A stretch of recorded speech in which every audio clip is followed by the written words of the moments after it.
Hello everyone, selamat datang di AG Invest, where everyone will learn to be a great investor. Oke para investor, hari ini hari Minggu, jadi cukup santai kita semua, tetapi ada banyak hal yang ingin saya sampaikan dimulai dari analisa-analisa saham tentang Karya Family, analisa tentang kira-kira ada potensi saham apa yang bisa memberikan kalian cuan, sampai topik yang dimana saya ingin membahas ke kalian lahirnya Agimology. Oke, kira-kira yang belum tahu maksudnya apa, yuk kita lanjut nonton video ini. Nah teman-teman, selamat bagi semua ya yang sudah mengikuti AG Invest cukup lama, karena kalian pasti sudah cuan cukup besar walaupun Jumat kemarin IHSG ambruk ya. Kita tahu apa yang terjadi dengan IHSG ya. Ini saya cantumkan grafik IHSG pada tanggal Januari 15 kemarin, di mana ada terjadi koreksi sebesar 0,85%. Tetapi bagi kalian yang mengikuti AG Invest dan melakukan investasi ya di beberapa saham sesuai analisa AG Invest ya, kalian mungkin sudah mendapatkan cuan cukup besar. Oke, yuk teman-teman kita review sebentar ya. Sebelumnya di tanggal 14 Januari saya ada mengupload video di mana judulnya adalah SWF hampir rampung, kalian sudah punya saham ini? Tanda tanya ya. Nah teman-teman, di video itu saya menyebutkan Adikarya, Wika, Waskita, dan PTPP, dan saya melakukan analisa terhadap keempat saham tersebut. Kalian kalau yang belum nonton bisa langsung saja buka ya video saya yang berjudul SWF hampir rampung itu. Nah teman-teman, selanjutnya saya juga ada menginfokan kepada kalian semua untuk memperhatikan Arto dan BRIS ya. Nah ini kan di awal tahun. Sekarang kita lihat what happened with Karya Family dulu. Nah saya berharap Karya Family semua mari terus berkaryalah supaya memberikan kita banyak rezeki ya. Oke, pertama ada Adikarya, di mana di tanggal 15 Januari ada kejadian lonjakan harga ya sebesar 5,65%. Berikutnya Waskita Karya, terjadi lonjakan 12,17%. Nah selanjutnya ada Wika, kenaikan 10,8%, dan yang terakhir adalah PTPP 8,78%. Nah teman-teman, kalau kalian lihat The Karya Family ini memberikan jackpot yang sangat luar biasa ya. Saya sangat senang, kenapa? Karena saya melakukan investasi cukup besar di keempat perusahaan ini. Dan teman-teman ingat kan, saya mengupload di tanggal 14 Januari malamnya. Tahu-taunya besok langsung terjadi kenaikan harga yang sangat drastis. Nah teman-teman, kalau kalian perhatikan, ini pagi-pagi mereka ini sahamnya nggak langsung naik loh ya. Artinya apa? Mereka ini cukup baik, bandar-bandar ini. Mereka membiarkan untuk menjemput para broker-broker lainnya atau retail-retail investor seperti kita, ataupun mungkin menjemput bandar lainnya. Sehingga bagi kalian para investor yang melakukan investasi di tanggal 15 Januari Jumat kemarin pada pagi hari, kalian dalam waktu 1 hari sudah cuan cukup besar. Nah teman-teman boleh tulis komen di bawah, dari keempat ini kalian investasi di mana, oke? Berikutnya kita juga mendapat jackpot ya para investor di saham Arto. Seperti yang saya bilang di tanggal awal Januari, tanggal 3 ya, saya ada membuat video di mana untuk memperhatikan saham Arto dan BRIS. Dan saya ingin membahas Arto dulu. Karena BRIS ya kita tahu memang terjadi kenaikan harga cukup drastis. Nah untuk Arto di tanggal 15 Januari terjadi arah ya teman-teman. Jadi kalau kalian masuk di awal tahun Januari sampai sekarang, kalian sudah mendapatkan cuan yang cukup besar. Dan dalam waktu yang sangat pendek ya. Ini baru berapa hari dan kalian sudah mendapatkan cuan yang cukup besar. Jadi selamat buat kita semua, oke? Oke para investor, saya ingin mengingatkan ke kalian semua hal yang paling penting. Akhir-akhir ini karena banyaknya saham yang naik setelah terjadi pembahasan di channel AG Invest ini ya, muncullah kata-kata seperti Agimology ya. Saya pribadi ingin mengingatkan ke kalian semua, kepada investor, walaupun selama ini banyak saham yang naik setelah kita bahas bersama ya di channel ini, saya tetap tidak tahu apakah sebuah saham itu akan naik atau turun besoknya. Dan saya percaya tidak ada satupun orang yang tahu kalau besok IHSG itu akan naik atau turun. Ataupun saham A, B, atau C akan naik atau turun. Tidak ada yang tahu. Jadi untuk menghindari kekecewaan yang terjadi ke depannya ya, saya ingin tekankan nih teman-teman, selalu lakukan analisa tambahan ya. Jangan serta-merta langsung beli saham yang ada di channel ini tanpa melakukan research tambahan. So please guys, jangan langsung beli saham-saham di sini ya. Kalian harus tetap melakukan analisa supaya saat melakukan investasi kalian tidak ada penyesalan, oke? Dan para investor semua, saya juga ingin ingatkan ke kalian, jika ada siapapun yang mengatasnamakan AG Invest ataupun Mr. AG ya, itu bukan saya. Mau itu grup WA ataupun Telegram atau bahkan Instagram, saya belum mempunyai platform di media sosial tersebut. Nah sementara ini saya hanya bisa dikontak melalui ya kolom komentar di bawah, atau kalian bisa melalui link traktir di bawah untuk memberikan email ke aginvestvip@gmail.com. Ingat para investor, akhir-akhir ini ada banyak modus penipuan, jadi kalian harus become smart ya, jangan tertipu oleh oknum-oknum seperti ini. Nah, kalau saya sudah membuat official channel ya, saya pasti akan menyampaikan ke kalian semua di channel AG Invest ini. Oke, teman-teman, berikutnya saya ingin membahas ke kalian semua tentang bandarmologi lokal, dimulai dari adikarya ya. Kalau kita lihat dari tanggal 15, dari segi bandar lokalnya tidak terjadi akumulasi signifikan ya. Kita lihat agak berimbang dari top 5 buy dan top 5 sell. Bagaimana dengan Wika? Nah, kalau Wika kita lihat ada sedikit akumulasi dari bandar di tanggal 15 ini dan cukup besar timpangnya. Kalau berikutnya adalah Waskita. Waskita juga ada sedikit akumulasi ya dari bandar, di mana top 5-nya ini cukup besar dibanding dengan top 5 sell mereka. Dan yang terakhir di PTPP, kalau di PTPP masih sama ya, sideways, tidak ada bandar yang mendistribusi ataupun menjual. Walaupun kalau kalian lihat GR ini cukup besar, tetapi kalau secara overall top 5-nya ya, mereka ini cukup berimbang. Nah, tetapi teman-teman ada sesuatu yang menarik. Coba kalian lihat di bagian brokernya ya. Ini yang pertama ini muncul MG beberapa kali. Pertama ya, kita lihat di PTPP dan WSKT. Di Wika juga ada MG nomor 1 terus, dan di Adikarya. Dan di Adikarya ini di nomor 3. Nah, sepertinya bandarnya ini menggunakan sekuritas MG ya untuk mengakumulasi saham-saham ini. Jadi menurut saya ini adalah sebuah signal cukup kuat di mana menunjukkan bahwa memang ada akumulasi oleh bandar. Karena kan sangat jarang terjadi ya sebuah bandar dengan kode saham yang sama ini memborong keempat perusahaan yang berbeda dalam waktu yang bersamaan ya. Saya merasa ini ya ada positif sign di mana bandar memang melakukan akumulasi. Oke, berikutnya kita lihat dari bandarmologi foreign ya. Kita pertama lihat Wika ya. Wika di tanggal 15 ada terjadi akumulasi net buy ya 13,7 juta. Berikutnya adalah Waskita. Di tanggal 15 juga ada terjadi net akum 28,4 juta. Dan yang ketiga adalah PTPP di mana 3 hari terakhir di tanggal 13 sampai tanggal 15 terjadi akumulasi dari sisi foreign ya. Dan teman-teman, yang keempat adalah Adikarya, di mana bandarmologi foreign juga menunjukkan kalau ada akumulasi ya dari asing. Nah, ini kenapa tampilnya sedikit berbeda? Karena BCA Sekuritas pada saat saya membuat bahannya ya terjadi maintenance, sehingga saya tidak bisa mengakses BCA Sekuritas, jadi saya harus menggunakan iPod. Nah, datanya sebenarnya sama, cuma tampilannya saja yang berbeda. Oke, para investor banyak yang bertanya, jadi sekarang harus bagaimana? Nah, saya pribadi sih sebenarnya sudah akumulasi saham-saham Karya Family ini sebelum mereka naik ya. Dan jumlah yang saya akumulasi cukup besar. Jadi kira-kira kalau strategi untuk kalian bagaimana yang belum mempunyai posisi? Nah, kita kan tidak tahu nih Senin akan terjadi rally atau koreksi kembali. Karena kan di hari Jumat terjadi kenaikan cukup besar ya. Jadi di Senin ini kita sama sekali tidak tahu. Nah, strategi yang saya sarankan ya adalah kalian boleh melakukan penyicilan atau beli secara berkala. Jika hari Senin terjadi kenaikan, kalian boleh beli lotnya kecil, tapi kalau terjadi koreksi, kalian boleh beli dalam lot yang besar. Ini tergantung dengan masing-masing cash kalian ya. Ingat teman-teman, ini bukan sebuah ajakan, tetapi hanya memberikan kalian sebuah insight ya, atau pencerahan. Kalian mau ikut atau tidak, itu adalah kembali ke keputusan kalian. Tetapi kenapa harus membeli saham-saham Karya Family ini? Ya karena saya sudah membahas, SWF ini sentimennya sangat besar di tahun 2021. Sehingga saham-saham konstruksi dan properti sangat diuntungkan dengan sentimen seperti ini ya. Terlebih lagi saham-saham mereka ini masih di area support atau harganya masih sangat murah. Jadi memberikan potensi cuan yang cukup besar menurut saya ya teman-teman. Nah teman-teman, berikutnya adalah saham-saham yang menurut saya layak untuk dilakukan spekulatif buy. Tapi kalian ingat ini dalam bentuk watchlist ya. Kalian boleh pantau saham-saham ini. Bukan berarti kalian langsung Senin beli. Pertama ada WSBP. Kedua adalah WG. Ketiga adalah Weton, dan keempat adalah KIJA, Kija. Nah, kalau kalian lihat, ini yang WSBP, WG, dan Weton ini masih mirip ya, Wijaya, Waskita, dan Karya Family lainnya. Cuma mereka ini menyediakan bahan bakunya seperti beton dan lain-lainnya. Oke, para investor, dari keempat saham ini kira-kira yang mana paling menarik untuk diinvestasikan?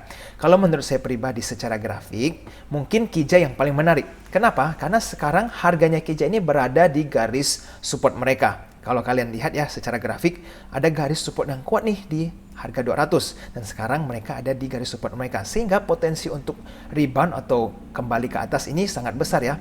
Mereka ini berhasil tembus garis support ke bawah ini karena COVID doang. Karena sebelumnya mereka mencoba untuk tembus agak sulit ya di garis harga 200 ini. Sehingga dengan adanya sentimen SWF, saya berharap ya Kija juga bisa memberikan potensi yang tinggi untuk memberikan kalian cuan. Dan yang kedua mungkin WG ya. Karena WG ini secara long term itu masih sideways. Jadi kalau mereka sekarang yang berada di garis sekitar support ini ya 200-an lebih, mereka kalau misalnya dapat sentimen positif dari SWF, mereka bisa terbang ke atas. Untuk WSBP dan Weton ini Kenapa menurut saya agak kurang menarik dibanding 4 ini ya? Karena mereka secara long term ini kan amblas terus ya, artinya mereka sedang mengalami downtrend. Tetapi tidak menutup kemungkinan nih, kalau SOF cair, mereka bisa langsung terbang ke atas. Nah, saham-saham ini kan mempunyai market cap yang kecil, sehingga kalau memang ada dana segar yang masuk, itu kenaikan harga mereka bisa langsung terbang tinggi ya, atau bahkan bisa arah. Jadi ini adalah sebuah spekulatif buy, di mana ini a good risk to take, tetapi memberikan reward yang besar. Oke? Berikutnya, pertanyaan yang banyak saya dapatkan ya, tentang Antam dan BRIS. Banyak investor yang bertanya, apa yang harus dilakukan nih untuk Antam dan BRIS? Nah, di video hari ini saya ingin menjelaskan ke kalian semua. Ini adalah bandarmologinya lokal ya, Antam dan BRIS. Kalau kalian lihat, ini tampilannya sedikit berbeda dengan biasanya seperti yang tadi saya jelaskan. Saya menggunakan iPod untuk menunjukkan ke kalian. Nah, karena BCA Sekuritas lagi maintenance ya, mungkin memperbarui mereka punya sistem. Oke, jadi di tanggal 15 Januari, kalau kita lihat pergerakan bandar ya, ada terjadi sedikit distribusi. Nah teman-teman, kalau kita lihat di tanggal 15 Januari, kedua saham Antam dan BRIS ya, bandar melakukan distribusi. Kalian bisa lihat sendiri, top 5 sell-nya ini cukup besar dibanding dengan top 5 buy. Sedangkan juga di BRIS kalian lihat yang jualan ini lebih banyak dari yang membeli. Sehingga sedikit distribusi ini apakah langsung artinya harus kita jual semua? Kalau saya pribadi, strategi yang saya lakukan adalah saya berjual secara berkala ya. Artinya 20%, 20%, dan 20%. Tergantung arah sahamnya kemana. Nah, kenapa saya melakukan strategi seperti ini? Karena saya sudah mempunyai saham Antam dan BRIS cukup lama ya, sehingga keuntungan yang saya dapatkan sudah sangat besar. Jadi kalau saya perbandingkan dengan risk reward sekarang, kalau seumpamanya skenario pertama mereka terus naik, kenaikan mereka juga mungkin sudah tidak akan sebanyak jika dibanding dengan kalau mereka menukik ke bawah ARB terus seperti saham farmasi lainnya ini, resiko saya untuk kehilangan keuntungan ini sangat besar. Sehingga saya mulai berjualan secara perlahan-lahan ya. Tetapi ingat, ini cuma strategi saya sharing ke kalian. Strategi kalian bisa berbeda dengan saya, dan kalian bisa tulis di komen di bawah apa yang akan kalian lakukan ke dua saham tersebut. Oke para investor, kita analisa sedikit ya tentang grafiknya BRIS dan Antam. Nah, kalau kita lihat di tanggal 15 Januari, BRIS ini terjadi penurunan 2,39% ya, lumayan, tidak terlalu besar kalau dibanding dengan kenaikannya. Tetapi kita tahu, BRIS ini memang sudah terjadi kenaikan harga secara eksponensial ya. Mereka ini terus meroket ke atas, dan koreksi BRIS ini sangat sedikit atau minim. Tetapi para investor harus ingat, Februari ini dalam 2 mingguan ke depan, kan mereka akan rampung nih. Jadi apakah kejadian BRIS ini sama dengan sektor farmasi di mana sentimen is building up, lalu harganya naik terus kan? Tetapi setelah vaksin malah ARB terus, dan banyak investor yang sangkut bahkan nggak bisa berjualan, bahkan mau cut loss aja nggak bisa. Nah kalau teman-teman kita lihat ya, BRIS ini kan ada 2 minggu lagi sebelum hari hanya mereka merger. Jadi apakah potensi untuk cuan terus kenaikannya arah-arah lagi atau tidak ya, kita tidak tahu. Oleh karena itulah makanya saya mulai berjualan secara berkala. Saya tidak bilang besok hari Senin ini saya akan lepas semua ya, karena memang mungkin saja masih bisa cuan. Tetapi yaitu, saya tidak mau sampai keuntungan saya ini habis karena terjadi panic selling lalu BRIS ini ARB terus. Nah, saya tidak mau hal itu terjadi. Jadi ya ini kembali lagi ke investor masing-masing ya, strategi kalian seperti apa untuk BRIS. Nah, kalau untuk Antam, kita lihat Antam ini ada garis resistance di 3.000-an. 3.000-an lebih sedikit ya, di tahun 2007. Nah, sekarang Antam ini berada di garis resistance mereka.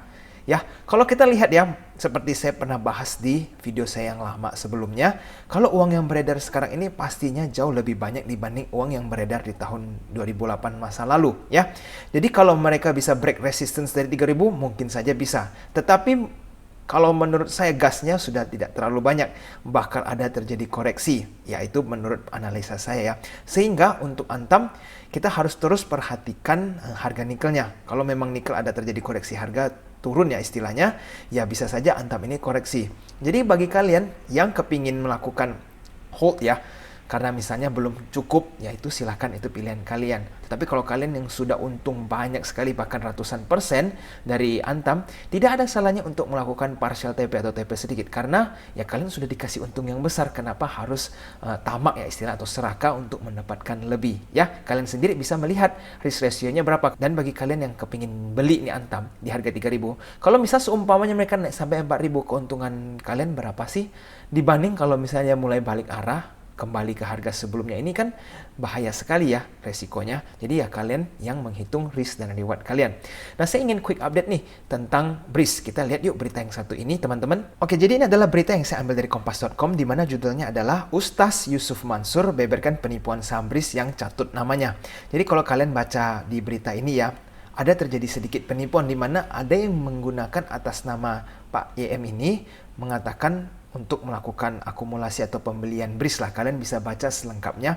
Dan penipuan ini kan sangat berbahaya ya. Karena sudah terjadi penipuan ini, menurut saya ada banyak uang yang masuk ke BRIS secara tidak sengaja. Artinya banyak orang yang tertipu dan mereka mulai masukin uangnya ke dalam BRIS. Ya bisa saja, ini hanya spekulatif. Nah teman-teman, kan kita lihat ini mungkin ada sentimen yang kurang baik terhadap BRIS. Ya walaupun ini tidak sangat signifikan sih secara fundamental, tetapi ya setidaknya ada sentimen yang dapat mengganggu kinerjanya BRIS. Jadi kalau bagi saya akan tetap kembali ke strategi saya, di mana saya akan melakukan partial take profit secara berkala. Oke, para investor, berikutnya saya ingin menunjukkan kedua saham yang terjadi arah juga di tanggal 15 Januari kemarin ya, hari Jumat, di mana yang pertama adalah film dan kedua adalah DCI Indonesia. Nah, kalau disuruh pilih di antara kedua saham ini, saya akan lebih memilih DCII. Walaupun kita lihat resikonya ya sama-sama besar.